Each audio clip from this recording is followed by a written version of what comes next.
वय त्याच्या वडिलांच्या आजच्या वयाचे 1/3 आहे. राहुलच्या आईचे वय त्याच्या वडिलांच्या वयापेक्षा 5 वर्षांनी कमी आहे म्हणून सांगितलं. बरोबर आहे.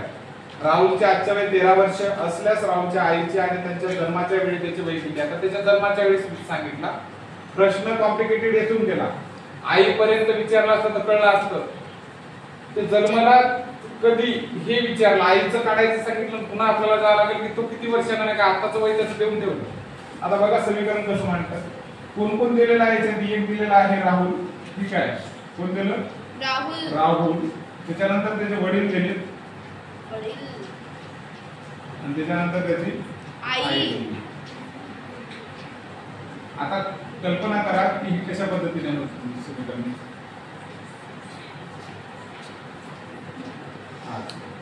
राहुल आज जो आहे, राहुल किती वर्षाचा दिला?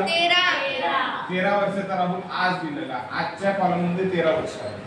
आता त्यांनी सांगितलं की राहुलचे आजचे वय वडिलांच्या आजच्या वयाच्या 1/3 आहे. 1/3 आजचे वय आहे. बरोबर आहे.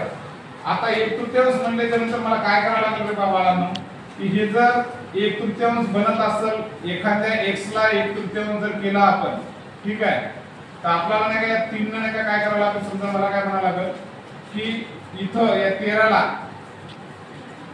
किती न गुणलं तुम्ही? 3 न गुणलं. तर 3 न गुणलं तर नाही का तुमचं 1/3 व्हायला लागलं, तेव्हा 13 होते. म्हणजे 39 चे 1/3 म्हणजे काय म्हणतात 33 39. 33 3 1 3 3 3 9. म्हणजे काय म्हणायला लागलो इथले 39 चे 39 इथं व्हायला लागले. याचे 1/3 जर केले समजा तर या लागले 13 आणि हे 13 आहे पहा. म्हणजे काय म्हणायला लागलो वडिलांच्या वयाच्या 1/3, वडिलांचं वय 39 जर असेल त्याचे 1/3 राहुलचं वय. कळालं? राहुलचं वय 1/3 आहे. मग इथं किती झालं रे वडिलांचं वय? 39. एवढं कळलं कसं झालं ते? आता त्याने सांगितलं की राहुलच्या आईचे वय त्याच्या वडिलांच्या वयापेक्षा 5 वर्षांनी कमी आहे. म्हणजे काय म्हणायला लागत हे वडिलांचं वय 39 भेटलं त्याच्यापेक्षा 5 वर्षांनी कमी आई आहे. 39 मधून 5 गेल्यावर आई किती झाली? 34 झाली. ठीक आहे. आता आजच्या वयामध्ये हा राहुल आहे 13 वर्षाचा, वडील झाले 39 चे आणि आई कितीची झाली? 34 ची झाली. एवढं कळलं.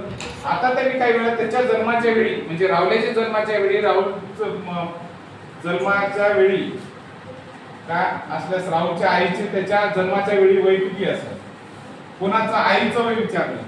आता हे जर पाठीमागे 13 वर्षानं 0व्या वर्षी जन्माला 13 वर्ष पाठीमागे आला तर आई पण पाठीमागे 13 वर्षांनी घ्यावं लागेल की नाही? तेव्हाच राहुल्या जन्माला असेल ना. हे तर आज मध्ये 13 वर्षात काय राहुल्या आज मध्ये त्याचं वय किती आहे? आज आईचं वय किती आहे? 34. जर त्याच्या जन्माच्या वेळेचं वय काढायचं असेल तर आईला पाठीमागे न्यावं लागेल 13 वर्षानं. तेव्हा राहुल्या जन्माला किती? 34 मधून 13 गेले, 4तून 3 गेले 1, 3तून 1 गेले 2. 21 वर्षाची त्याची आई असते. कोणाच्या वेळेस? तर त्याच्या जन्माच्या वेळेस. राहुल्या जन्माला की आईचं वय होतं 21व्या वर्षी 21 वर्ष. समजलं?